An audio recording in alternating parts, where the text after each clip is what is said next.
everybody, whether you're on the East Coast, West Coast, or around the world. This is Coast to Coast. How's it going, guys? Going well. Nice 80-degree day. Perfect baseball weather today. Yeah, it's actually going to be almost that here, too. It's supposed to be a high of 78. So it's a beautiful 78 and windy here in Houston. And I'm just saying, after last night's awe-inspiring basketball and the fact that every home team lost. So nice, Boo. So nice. All right. So nice. There he is. There I am. Going to go get my bag. Yeah, I tell you, I made a video or I made a clip yesterday to discuss my displeasure with American. And sometimes it's good to be at the right place at the right time. I tell you, airplanes suck. Like this whole flying thing sucks anymore. I wish they could do it better in general.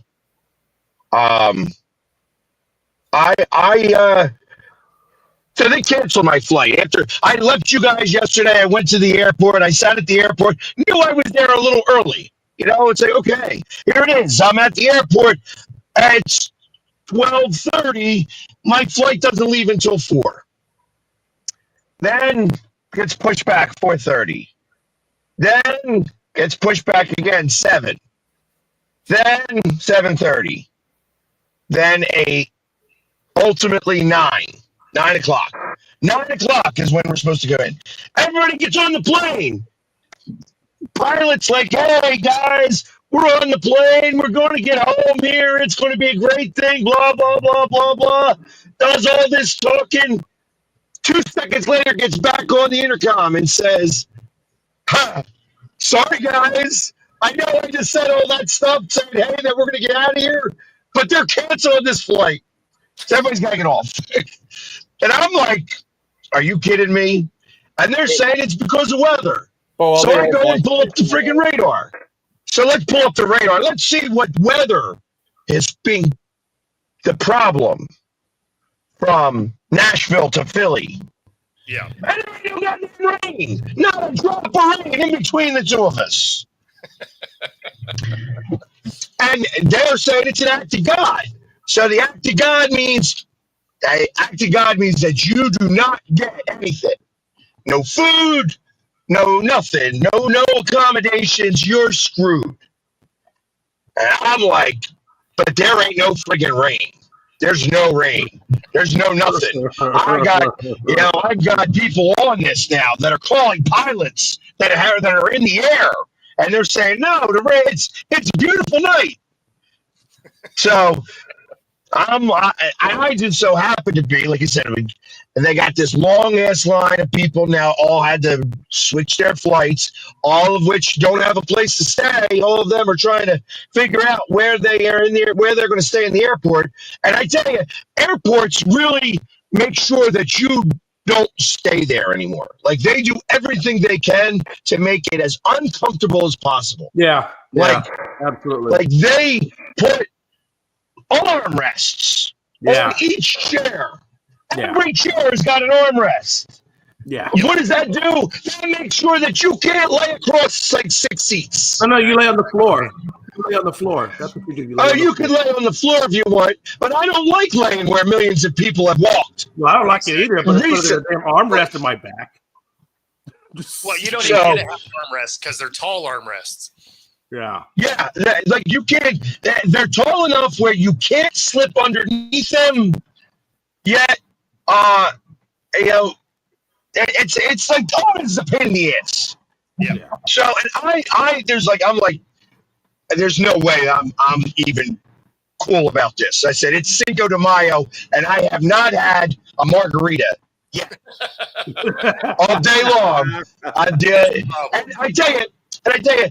Like the airport in Nashville is like a country bar. That's all it is that there's bars and live music everywhere. So you're having live music anywhere you go. Yep. But it was Yeah, so, but I'm like, no, it's all country bars. So when you getting margaritas there, like it's not a margarita spot. Anyways, to make a long story short, as I'm making my video expressing my displeasure, I see another plane leaving for Philadelphia. American. I'm like, huh. I go check it out. I'm like, maybe there's an extra seat. Thank God there was one left. Nice. And I got it. So now I'm going to go pick up my bag from the airport. My bag just made it in today. So yeah, that's my airport story from yesterday. Yeah, buddy. I've had that experience before. It's not fun. The night before my wedding, I flew into Memphis because I had a connection flight in Memphis from Memphis to Wisconsin. And same situation. They canceled the flight. I had to take out the flight the next morning. And luckily, in Memphis airport, they have restaurants, and those restaurants has booths in it. And I slept in a booth with about 10 other people. It was like a homeless convention. It was great. And one guy was in a restaurant, though. Yeah. They kept the restaurant open for you? Yeah, it was just naturally open. Yeah, all of it slid right in there. Slept in the booth all night. Most of the time, restaurants and airports do not remain open. Yeah. No, this one was open, and they let us stay there all night. And yeah, it's not fun. And in all honesty, I mean, if I'm in an airport, I don't really want to make it comfortable for people because then you got a bunch of people sleeping all over the place, and it doesn't look cool. So. Well, I know, and I understand that, but listen, if you're stuck at an airport, there should be a place where they could send you so that you can at least lie down without having to be on the floor. Yeah. Like, hey, these are these seats, and these seats will like extend out, like sitting in a pool or something. Yeah, that's where the priority lounges come in. Whether it's the American Express or the Delta Lounge or any of those, like that's where they come in because they got the couches and stuff. Yeah, except that they closed it in Nashville. Question: you're a veteran. Why couldn't you go to the USO in the airport and stay at the USO? So I didn't make it to that part, and it's like I don't know. I've never gone into a USO at the airport.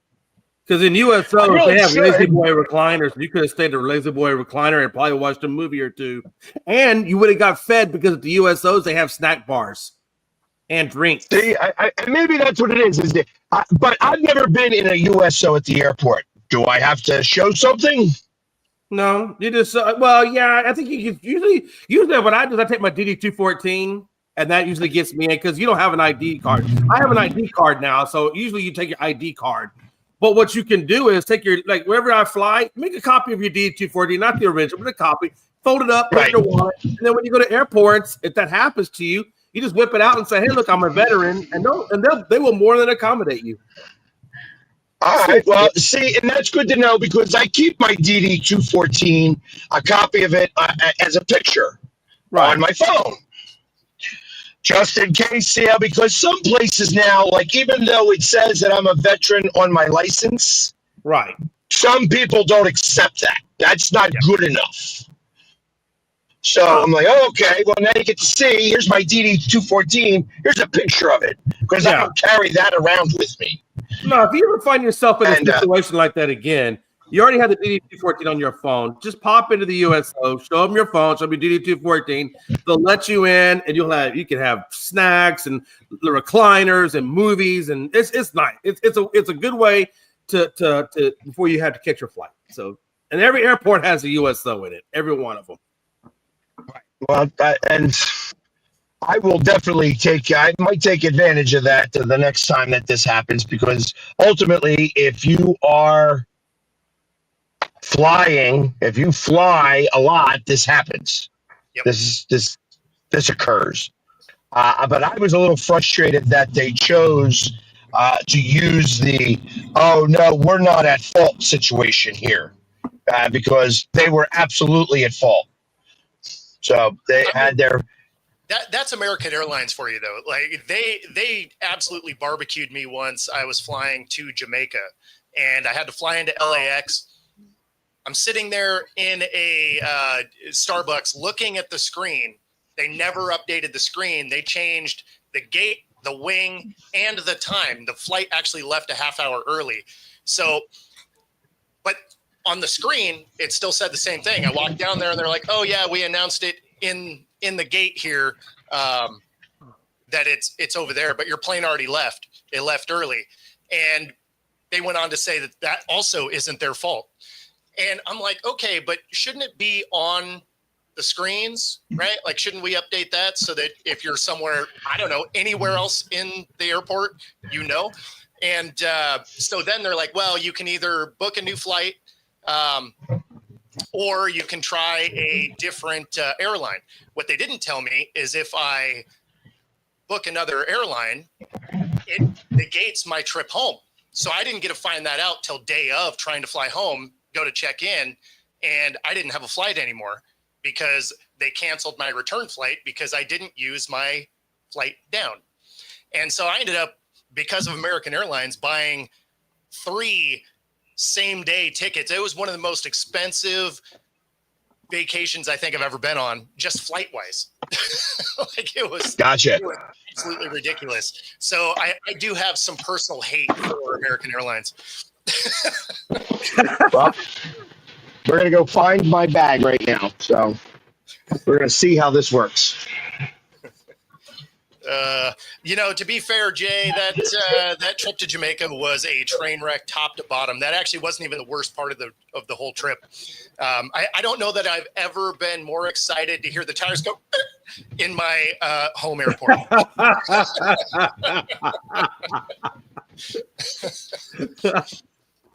That's what you get for trying to go to a tropical island. I've been to many others, and Jamaica was my least favorite vacation I think I've ever been on. I actually would have taken the trip to Eugene over that particular trip to Jamaica. So I didn't know where Eugene is, but that just sounds interesting. Oregon. Is that in Oregon? Yeah.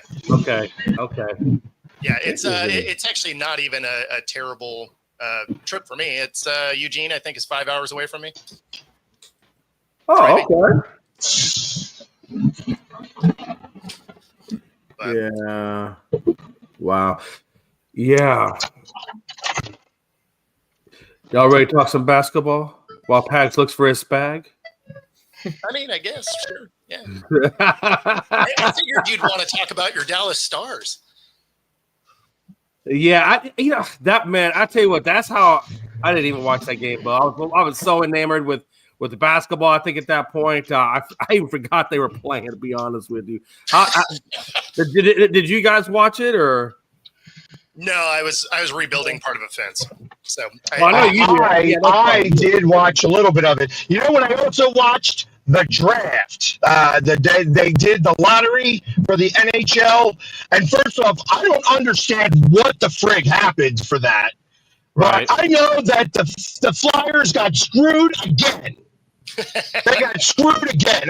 I tell you, I don't understand anything that the NHL does. Gary Bettman sucks. As I would tell you, Roger Goodell gets booed all the time and stuff like that, but he absolutely is a good commissioner. Yeah, and I'm like even the guy in baseball right now. I don't find him to be the best, but like he's okay. Gary Bettman for the NHL, he sucks a big donkey wiener. That's what he does. It's just that's what he does. He sucks it big. Because I tell you, nothing makes sense. No, they're picking numbers. Okay, this number, and then this number, and this number. And then here are the numbers that are necessary for anybody to win their draft. And the Flyers had, they had to get the number 4 or the number 6 to win the first pick. And I don't know what number came out, but it wound up being that the Islanders, who are like the 11th, they had like the 11th worst record. wound up winning, the first pick in the draft. And then Utah, who had like the 13th worst record, wound up jumping us. Like we had the 4th worst record, and we had the 6th pick in the draft. And they drew 4 balls, and nobody had a fucking idea what the frig was going on. Okay, Why are they drawing all these balls? I don't get it. The thing that I'm gonna go with on to this, when you get put in a draft lottery, everybody has a chance to get the number 1 pick, technically, correct? Yep, that's correct. Supposedly, yes.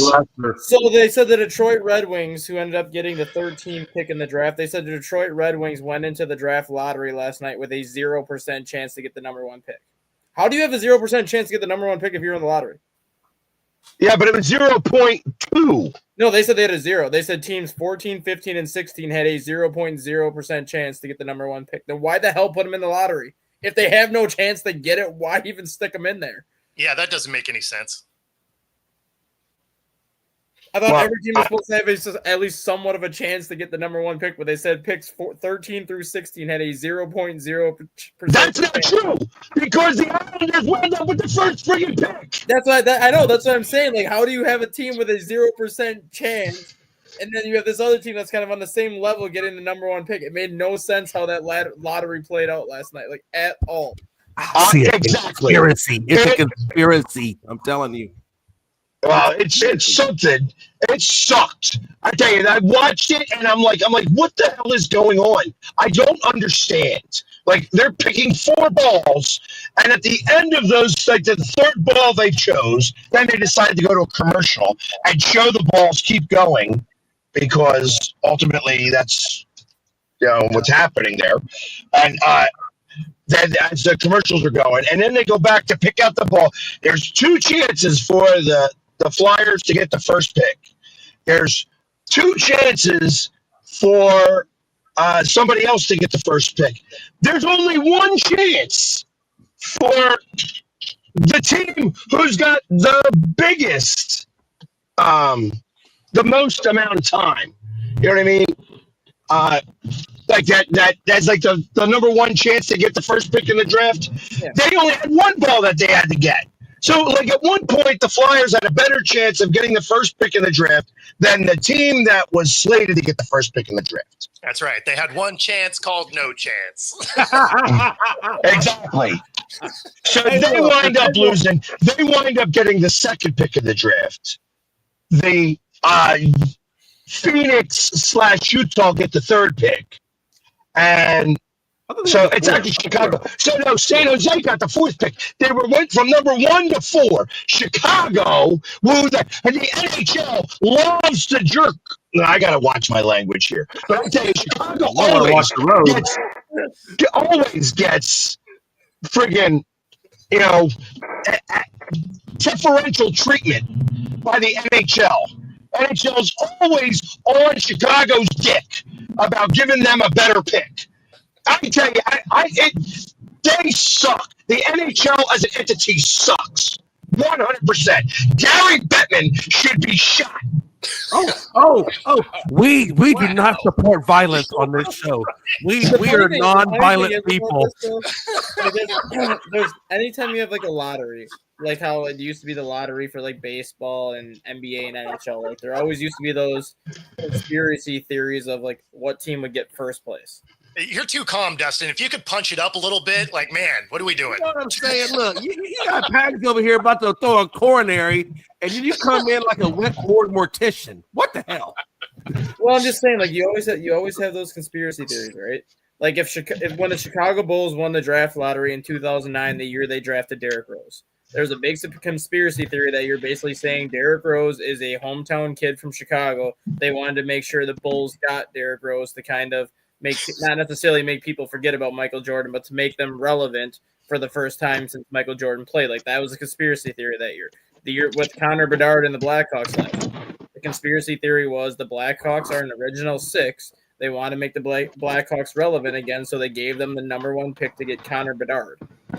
Who the hell cares about the Islanders outside of the New York Islanders? Like the New York Islanders aren't even the most popular team in New York.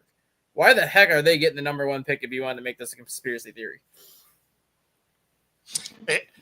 I just like this. Yeah, I mean, him just yelling at his steering wheel is probably hilarious for everybody else driving around. I was half expecting to watch him get pulled over. I was just like, how is he seeing the I road? was not going to get up pulled and over. down? I was not going to get pulled over, but all right, so baggage claim 12. All right, so I'm now in the airport trying to find my bag. So give me a minute, guys. Right on. That's what I say this though. Pax he must live super close to the airport because that could have been more than a 3-minute ride. Yeah. Well, Like he must be right there. You know, it's funny though, because the airport I always fly in and out of, I'm not close to, but if I ever flew out of Everett, I would have had a similar drive. It's, it's 15 minutes from me. So it just always costs so much more to fly out of there. I never do it. Well, that really is because it's the convenience factor. See, nobody wants you to be convenienced, Bo. Like when I lived in Savannah, when I lived in Savannah, I could have flew out of Savannah, super expensive, or I just drive an hour and a half to Jacksonville, and it's like 3 times cheaper. I never understood that either. It was weird. Yeah. Well, Weird so it's either our big international airport, SeaTac, right? Or right. We have, our Everett spot, which is part of Boeing, and it's really limited as far as the flights that fly out of there. But if you do get a fly out of there, it is the easiest airport ever because it's small, right? So there's not a whole lot going on. You get through security like instantly. Wildly different experience there than going to SeaTac. But usually the tickets are at least $150 more to fly out of there. And it's like, yeah, that's kind of not really worth it. I used to love the welcome thing I love about Savannah. Like when I'd fly to Houston, Allegiant was one of the few airlines that was cheap that flew out of Savannah. I think I could go home for $100 round trip, Bo. It was that cheap. I mean, it was super dirt cheap. Now, how long ago was that? Allegiant. No, how long ago? Oh, man, probably about 5 or 6 years ago. Yeah, see, there you go. Yeah, but I will tell you this. Hey, I will tell you this. It was $100, super dirt cheap. But when you got on there, it was like an episode of Airplane. You just prayed to God that thing didn't fall apart. For $100, what are you going to do? You know what I mean? You're not going to be $100. Yep. Anyway. Oh. Yeah, sorry, I muted you. Success. Nice. That's that was a lot easier than I expected it to be. Yeah, no, they're pretty good about holding it for you. Well, maybe they were watching this show and they saw you and they were like, I'm not going to give this guy one piece of crap. He's getting his bag. No, because I've had a bag show up late. They're actually really good at that end of it when either it makes a different flight or if they miss yours. Like I've had my bag show up on a flight after mine. Okay. They loaded it on the wrong plane. They're actually really good about getting your bag back to you. I think the best one is I think I was flying Alaska and they actually drove my bag out to me because they put it on the wrong airline or the wrong airplane. So it flew to a different city. And so when it made it back here to Seattle, they actually sent somebody to my house with my bag. Now that's good customer service right there. Yeah. They were willing to do the same thing for me. They were willing to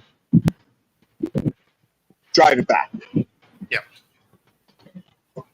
Because that airport is an hour away. So I was like, yeah, save me 2.5 hours of messing around with the airport. Absolutely. And gas on top of that.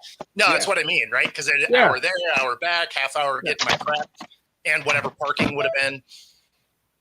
So in my case, it's only a few minutes away. Yeah. So I am very close. I live probably 10 minutes to the airport. That's close. Yeah, it's not bad. No, that's not bad at all. Although this airport's a little bit of a pain. Like if you fly into American, Sure. American has this is one of the main hubs for American. So they have A, B, some of C, and then F terminals. Okay. So, like, it's So it's hard to figure out which one you're going to be picked up at. No, that makes sense. That is. Yeah. So That's Alaska here. They have C and D gates, and then they also fly in and out of N and S. So I mean, that's probably our largest airline here for SeaTac.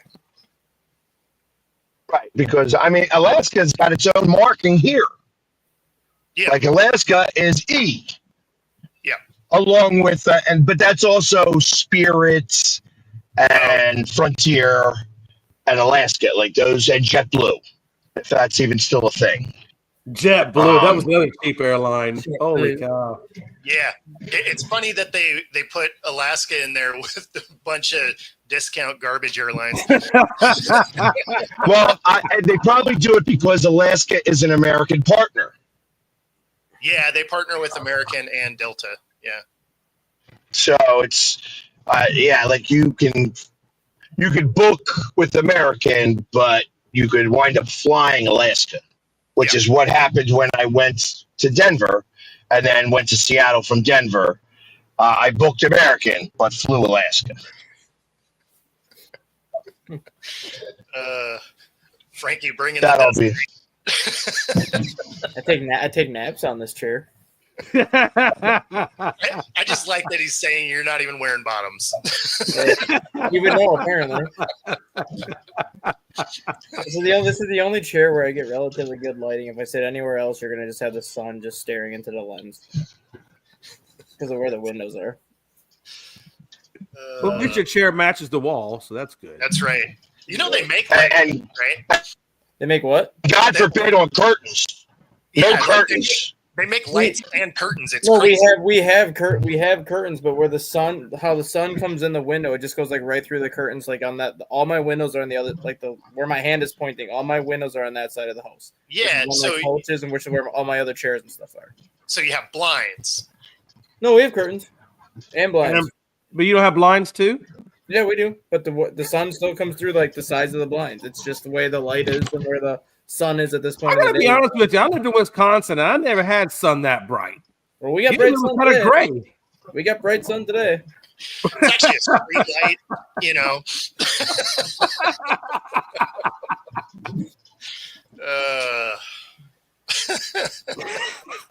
So I'm sorry, I lost track of what we were talking about. The last thing I was doing was I was frying Gary Bettman. You weren't frying him. You were crucifying Gary Bettman.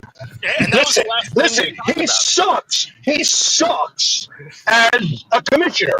Like, it's just straight out suck. I don't know what he does for the owners. And this is the problem when you have corporations, because the NHL as an entity is falling far away. Like, MLS is about to overtake it as an entity because it sucks so bad, because the commissioner doesn't know what's good for the freaking sport. He's too busy with his head up his ass trying to figure out how to, maybe we should suspend this guy for a little bit longer or whatever.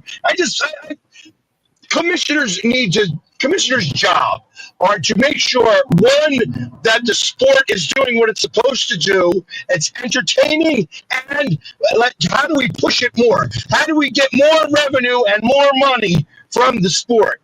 And Bettman fails at every single part of that. Every single part of it. So it's safe to say that your friendship with him will never happen. Listen, I would tell him to his face that he sucks. The problem is they don't ever go anywhere because he's too afraid that everybody else is going to tell him that he sucks too. And this is your official invite to the show. Come on. It'll be fun. I swear. I really wish. Correct. I think that truck drives itself, because for about a good 5 or 10 minutes, he was looking straight at the phone and never once was looking at that road. And I don't know how he didn't get into a wreck. That was pretty amazing. That's Man, you muscle can't put- memory. Jay, you cannot put that out in the world because now if he does, And insurance. listen, I'm not looking at the phone. It just so happens to be the phone is right in front of me, so it looks like I'm looking at it, but I'm only looking at the road. Okay, because I will tell you, that was some scary shit right there. I was a little nervous over here, but okay. Yeah, because I could sit here and I could go like this, and it looks like I'm yelling at the car in front of me.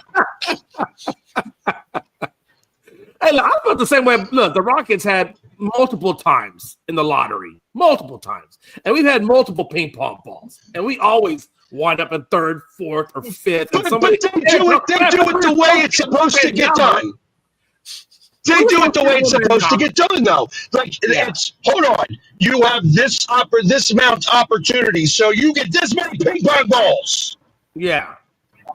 Yeah. You know, and it's like, okay, that the whole thing, so it gets picked out like that. I'm a fan of that. Like, hey, you have 4 ping pong balls out of 100. That's how many chances you have to win the lottery and get the first pick. The moment that the number 1 pick was picked, the one that's got the 25 balls in there, all those 25 balls are removed. Now you got a better chance. It's weird to me that twice in a row we had like 60-something ping pong balls or whatever it was for the first round pick, and we didn't get none of it. God, none. And San Antonio gets it. And San Antonio really didn't have that much of an opportunity to get Wembanyama. I don't know how that man ping pong. You only need one. Yeah, And that was the Gary Popovich. That's the Gary Popovich. You know, first off, they put that guy in front of them. Like, I know he just had a stroke, you know, but he looks like he's walking death right now. Oh yeah. Oh, you talking about Pop? Like they put him in front of the screen. I'm like, are you kidding me? Like this guy can barely. Like he looks like, you know, my father-in-law. You know, who's like suffering from dementia and stuff like that. I mean, and he worked his ass off all his life. You know, it sucks that he's going through this, but he's got that look like open mouth, like dumbfounded, eyes wide, like I am not really 100% with it, and that's what Popovich looked like. What do you say? I'm El Jefe. He goes, I'm no longer the Spurs coach. I'm El Jefe. And I'm like, no, bro. Yeah, like, so they're making him the president of the team. But it's like, are you kidding me? Like, you actually thought that was a good idea to show him? And I guess because he is so well liked, you know, amongst the league and stuff like that, that he's, you know, that I guess that's why they wanted him out there to kind of show, like, hey, that he is alive and doing okay. But damn, like he just looked. I don't think that was like a good he look was for him, though. That wasn't a good look for him. You know, for them to do that. No, he looked pretty rough. Like if it was me, I wouldn't have put him out there. There's no way in hell I would have put him out there. But they did, and so now he's El Jefe, which. Whatever. I don't know how much of but I feel like that again. San Antonio got that because of like collusion. Like I feel like all of that stuff is full of collusion. Yeah. So, and I'll tell you, I'm wearing the aluminum hat specifically, the tinfoil hat specifically, especially if the Sixers get the first pick in the draft. If the Sixers win this draft, I tell you, it's all collusion because, again, that means that they colluded because of the stadium, because they're staying in Philadelphia, and they played the game with the stadium the right way. That's why they got the first pick. I think that that's actually a possibility. He just didn't look like he was even anywhere near cognizant enough to even be the president of basketball because it didn't look like he really knew a lot that was going on. How are you making him your president when he is not all the way there with his faculty? That makes no sense unless it's just a PR thing. Frail. He didn't sound like he lost his mind. No. I don't know. He did look frail. I got from he looked very frail. Yeah. No, he looked frail, but it didn't seem like he was not in his right mind. Like that didn't seem like I didn't hear it. I just saw his look. I heard it. It just, I don't know. I mean, if y'all say he looked okay, then great. I don't know. Okay. Yeah, that is not what I said at all. No. I'm talking mentally. If you think mentally he's okay, then that's fine. For me, it looked like he was staring off into space and he was just reading a word. I don't know. It just didn't look. I didn't get a good vibe from it, mentally or physically. He lives above the bar. Of course, he went to the bar. Besides, after that rant, he's parched and needs a beer. I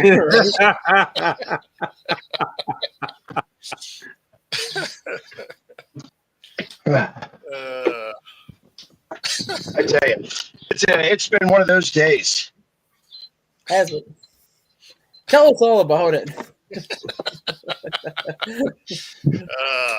Now we're about to do something. There we go. I'll be back on in a second. And if you don't want to rely on bad airlines, do some good sports betting and buy your own plane. But there is a 10% guarantee in case you actually are bad at it, and then you're flying Spirit. Sorry about your luck. Get up to 125% of your first 3 deposits. Use the QR code on the screen. Bet alongside us right here on Coast to Coast. And, of course, if you're in the Pacific Northwest, use this QR code right here. Free 5-day pass. Any of the 3 True Fusion Gym locations. Bellevue, Ballard, University Village, Pilates, Boot Camp, Yoga Bar, and more. Find your edge. True Fusion Gym. All right. Or you're taking plane, trains, and automobiles. Who knows? Hey, I figure I might as well slam the airline one last time.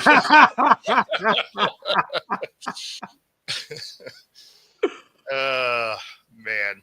Well, Pags looks relaxed now. Now he can. I just look back in the house. So.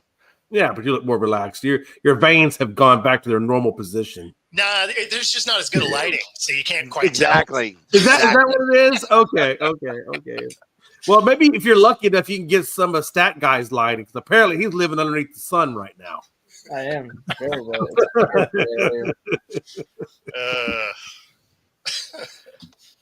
Anyway, such is life. Man.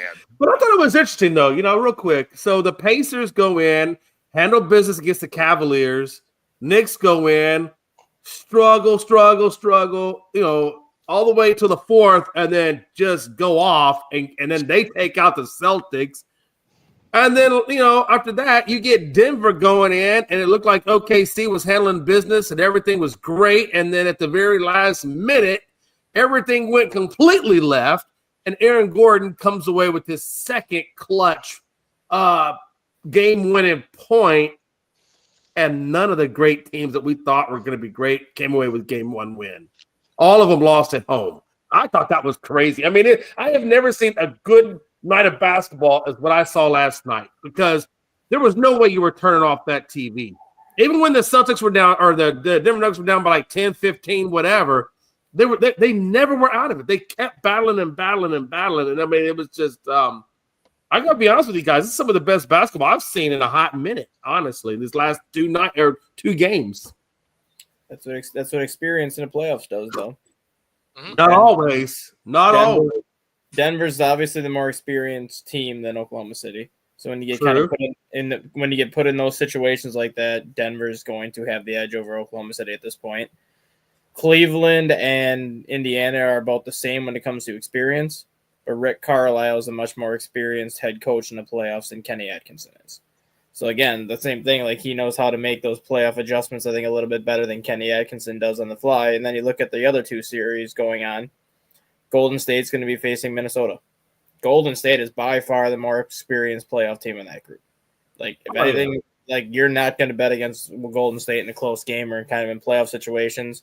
And then New York Knicks and Boston Celtics. Yes, Boston ended up winning the NBA championship last year, but the Knicks are a very experienced playoff group.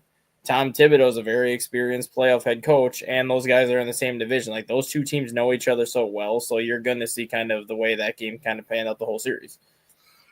I'll tell you this. One thing I took away from the Knicks game last night was Josh Hart is a defensive beast. I mean, that guy was all over the floor, pretty much in every sort of rebounding type of play. I mean, that guy was just, from a defensive standpoint, he really propelled him. And then you have Brunson on the other end, who looked like the second coming of Curry in a lot of ways because he couldn't miss a three to save his life. He was hitting threes left, right, up, and down. I mean, every time he shot the ball up, it was just insane to watch him orchestrate that Knicks team. And I'm sorry, but they just Porzingis obviously went down. With the other big man that they had, I forget his name. Is it White? The other tall, Stagger, you might know, the other tall guy that they have on their team. Both of their top big men went down last night, and they were without them for a good stretch.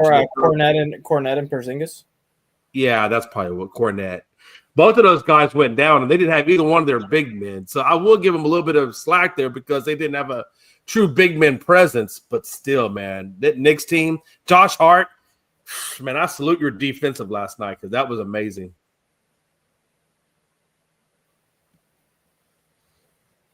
And I think I don't know when I think about the Pacers beating the Cavs. The Cavs are hurt, so that's part of the problem. What's going on there? I suspect the Timberwolves are going to give the Warriors a good series. DiVincenzo is a beast, and I think I suspect that he's going to be able to make Curry go nuts. Like he's going to just drive Curry nuts. And that is going to be like, you're going to need to see really big outputs from Jimmy Buckets, and you're going to need some scoring coming from Draymond Green, to be able to compensate for the fact that Curry's not going to score a lot because DiVincenzo is going to be up his ass. Yeah, the Cavs. I think that like I said, they got injuries right now, and that's what's going to hurt them. Other than that, the Pacers win in game one. I just didn't. It's like, well, whatever. It's game one. Yeah. I'll tell you what, though, taking game one, especially for those other three teams, that's a huge thing to take game one. I mean, you're setting a tone of like. I mean, you always want to take game one, but yeah, the Knicks, it was really important if they want to actually get the series. Yeah, because everybody thought that series was going to go 5-6 games. Actually 5.5 was the over under for that series. Denver, I feel like that Denver, if you want to really beat Denver, you got to throw Westbrook out. And Westbrook is like, all you need is somebody to just start chirping him a little bit, and you could throw him off his game very easily. Yeah, he's Jokic scored 42 points. I mean, when I'm looking at the stats there, he had 22 friggin' rebounds. Somebody better box his ass out if they want to win a series. Well, that's the thing with the Nuggets in Oklahoma City. Like, Oklahoma City has by far the best team. Like, they've shown all year that they have the best team and arguably the best team in the NBA. But Denver still has the best player in that series. I'm sorry. You tell me one guy on OKC that's big enough to box him out. Because I will tell you right now, what I saw Joker do to Chet Holmgren last night was ridiculous. Chet Holmgren was like this little stick figure Gumby. He is a stick figure. Something. But that dude was falling to the ground every time Joker took a step. There's nobody's going to box out Joker. That's the thing. Like, Denver still has Joker. They still have the best player in that series. They still have the best player on the floor. I'll tell you what I noticed about Joker was he's very slow in transition. He's good. Don't get me wrong. I mean, 22 rebounds. I watched the guy. Trust me. But when I watched him going back and forth, he's not a transitional guy. He's straight up half court because he was slow as molasses. It was like watching an elephant come up the damn. Well, the thing with him, though, you know what I mean? He's not very fast. He's not very agile. He's not very quick. I mean, he's very slow in some ways. You're right on that, but like he's averaged almost a triple-double the last 4 years. I know, I get it. Even though he's slow in transition, he's very methodical. It's like he's processing everything as he's going up the floor. Granted, his whole team beats him down the floor, but then by the time he gets to the other end of the floor, it's like he has his mind made up what he wants to do, makes the pass, and there's a bucket. Right. No, yeah, I mean, I get it. I mean, like as I watched the game last night, I have never. That's probably one of the first few times I've seen Joker in a full game play, and I I just saw how slow he was back and forth in between transitions, and I was like, okay. But 22 rebounds, I mean, you can't deny it. I mean, he had a hell of a game. He did make some sloppy passes, but it didn't hurt him. He always looks very out of shape. Yeah, he definitely has a dad bod. He always looks very out of shape, and whenever you watch him shoot, he has a very unorthodox shot. But yeah, he just like heaves it. Yeah. It's like when you're playing a game of like 5-on-5 pickup basketball, and you've been playing for like an hour straight. You're just like, okay, God, just heave a shot up there, hope it goes in. But it works. Speaking about winging a prayer, I sit there and as I finally get home, I get picked up at the airport. I go downstairs to have a quick drink before I come upstairs and go to bed. And what's on is the Athletics versus the Mariners. Yep. And the bases are loaded, no outs in the bottom of the 10th. And the Mariners get out of the inning. Mm-hmm. Now I stopped watching after that. But obviously they pooped the bed because after getting after striking out the side just about for that, to get out of the 10th inning, they lost it in the 11th. They did. Yep. Yeah. Which reminds me a lot of the Phillies because they did the same thing. They came back against Arizona on Sunday and scored 2 runs in the 9th to tie it up and then lost it in the 10th. Yeah. I mean, it's just it just looks like the bats are cooling back off. Right, which you knew was inevitable, but when you look 7-6 is not cooling off.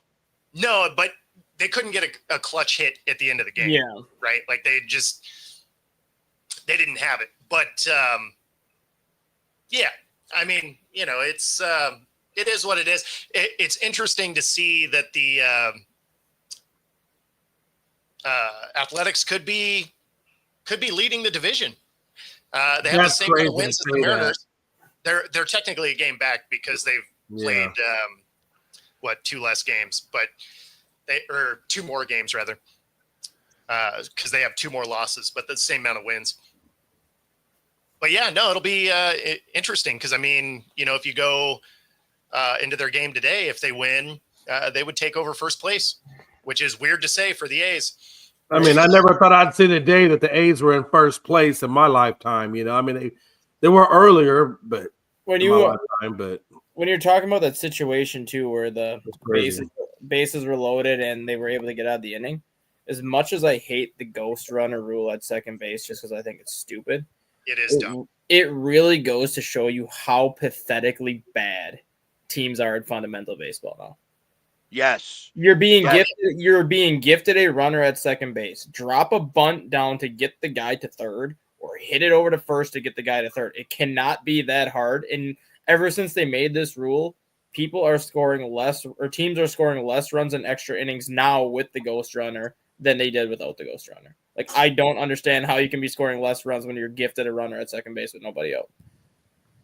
Yeah, it doesn't make a ton of sense. Actually, I don't mind that rule, anymore. Like I don't mind it anymore just because we're used to it now. But it just goes to show you how bad baseball has gotten at like the basic fundamentals of baseball. Like 10 years, I would even say like 10 years ago, like 2014, 2015. If you had a guy on second base and nobody out in extra innings, that runner's scoring 95% of the time. Like they will drop down a bunt, they will figure out a way to get a ground ball over to second base and then a sacrifice fly. Like 95% of the time that runner's scoring. Now you're probably at 45, 50% of the time that runner scores because the first batter strikes out, the next batter grounds out, and then you have a fly ball. Well, there's your 3 outs because the first guy struck out. Yeah. Yeah, Joe, I agree, man. Our Astros, man, it's almost feel kind of like you do, Bo, about your team. I feel like, if you get 4 runs on the Astros, we're screwed. I mean, it's rough. It's rough watching the Astros play, honestly. I mean, losing Bregman, losing Tucker, I knew that was going to be a big punch to the gut, but yeah, I don't know. We'll see. It's still early, but it ain't looking good. The A's are damn near almost on top of the damn division. I never thought I would say that, man. Well, especially based off of where they were last year. Yeah, exactly. Based on what they were off last year, it's like, what in the hell happened? I mean, and I got to hold on, Dana Brown. I mean, could you not talk to ownership and say maybe we should? Okay, you can let Bregman go. Okay, I'll give you Bregman, but do we have to let go of Tucker? Really, Tucker? But it is what it is. The thing with the A's though, like yes, their record was what it was last year. Even when you look at that roster last year, they did have talent. Like Brent Rooker hit 37 or 38 home runs, drove in I think 120. They had Lawrence Butler, who was in the Rookie of the Year runnings. They had another Jack Wilson's son, Jacob Wilson, was in the Rookie of the Year running. They had Shea Langoliers, who had the most home runs and RBIs as a catcher. Their big issue last year was the bullpen, not counting Mason Miller, because Mason Miller is like a lockdown closer. Their bullpen ERA last year was like a 7.92. No. Their bullpen was Like throwing. they lost. I think they said they lost like 45 or 50 games just from their bullpen alone last year. If you even win like 20 more of those games and you lose 30 games as opposed to 50, A's probably finished above 500 last year. Like they were 22 games under 500, I think, last year. And you add 20 wins to that, you're almost a 500 team last year. So their talent-wise, they were not as bad as what their record showed last year. They just had no bullpen. This year, the bullpen is actually decent. Which makes the first part of that not true, because it's a talent issue. You got to have an entire team of talent. Well, no, because a lot of the same pitchers they had in the bullpen last year are back this year, and they're actually pitching well. Like this year, they're actually showing like they were a better team than what they showed last year. They're developing their talent. Yeah, I think last year was just a case of a lot of those pitchers were in the major leagues for the first time. They were kind of let to learn on the fly, where they knew their bullpen was going to take bumps along the way, but you weren't going to send them down and call them back up. You were just going to let them take the beating. You were going to let them figure it out, and now these pitchers are starting to figure it out a little bit. And when, the A's back then, sure, they were good. They had McGuire and Canseco, and that was a wildly different look for a franchise than what the A's have been really ever since then. Well, then you had the early 2000s too with Barry Zito, Tim Hudson, and Mark Mulder as your top three in your rotation. Yeah. That was a decent team. Did you guys happen to catch that catch by the Reds that slammed into the wall, and then obviously he dropped it? It was deemed a no catch. Callahan, or what was his name? Oh yeah, Callahan, Tyler Callahan. Oh my God, bro! When I saw him crash into the wall the way he did, I was like, "That's got to be." I'm surprised he walked with just a broken forearm. It's not a broken forearm. Huh? It's not a broken forearm. That's what it says in the report. He broke his forearm, but his arm is actually broken in half. Like where his elbow is, the bottom half of his forearm is like gone. Like it broke in half, where they have to surgically put a fake bone in his bone to repair it. Like his bone actually like snapped in half. Oh, yeah, I'm tracking. That's called a broken forearm. Yeah, but no, I got you. Look, I broke a femur. I understand what you're talking about. Like that was ugly. Yeah. Either way, but when you look at the way he crashed into that wall, I thought it was going to be more than just an arm. I was thinking head. I was thinking neck. I was thinking a lot more things than just the arm. Mm-hmm. And the fact that, I mean, it was wow. I mean, because that was incredible. I couldn't believe. I could feel the pain watching him going to the wall. I mean, when you can feel somebody's pain. Well, and I thought he was going to have a little bit of a leg injury too, because the way that one foot stuck before he basically launched into the wall. I thought it was a shoulder. I thought it was a shoulder initially, not his actual arm. Like I thought it was like a broken shoulder or something like that. But then when he got up and he just stands, you just see his like wrist just kind of like dangling down like this. I'm like, that's probably not good for the arm. No. It is. Hey, but the guy from Pittsburgh is talking. And he's walking. And he took his first steps in the hospital yesterday. That's good. That is very good to hear. They let him walk around the hospital room and a little bit up in ICU. He's not obviously taking a ton of steps left, but he's got mobility. He's got a lot of his. Hey, the fact that he's walking, he's not paralyzed, and he's alive, that's a hell of a good day. Yeah, that's a win all around. He's expected to be in ICU through today, and then he's expected to move into like a regular recovery room through Saturday, and they plan to let him leave the hospital Sunday if all goes well. Wow. Okay. Good for him. Absolutely. Yeah. Anytime you're not paralyzed and you're alive, that's a hell of a good day. I don't care how fast you walk. The fact that you're walking is a miracle. Just living through it is a win. Because I mean, you tumble off a wall like that and you land on your head, like the odds aren't on your side. No. No. Especially when you fall 21 feet and land the way he did, the odds are very typically not on your side. No, that's what I'm saying. Like you fall from that height on your head, like that's a God intervention right there. That's all they say. That's God intervention. With that much force too, because it wasn't like a soft landing. It was like a legitimate, like a ton of force when he hit the ground. Yeah. Well, I mean, you fall from that height, it's gonna be. Well, he said he was. They always told him he had a hard head. Well, thanks for enduring this show today.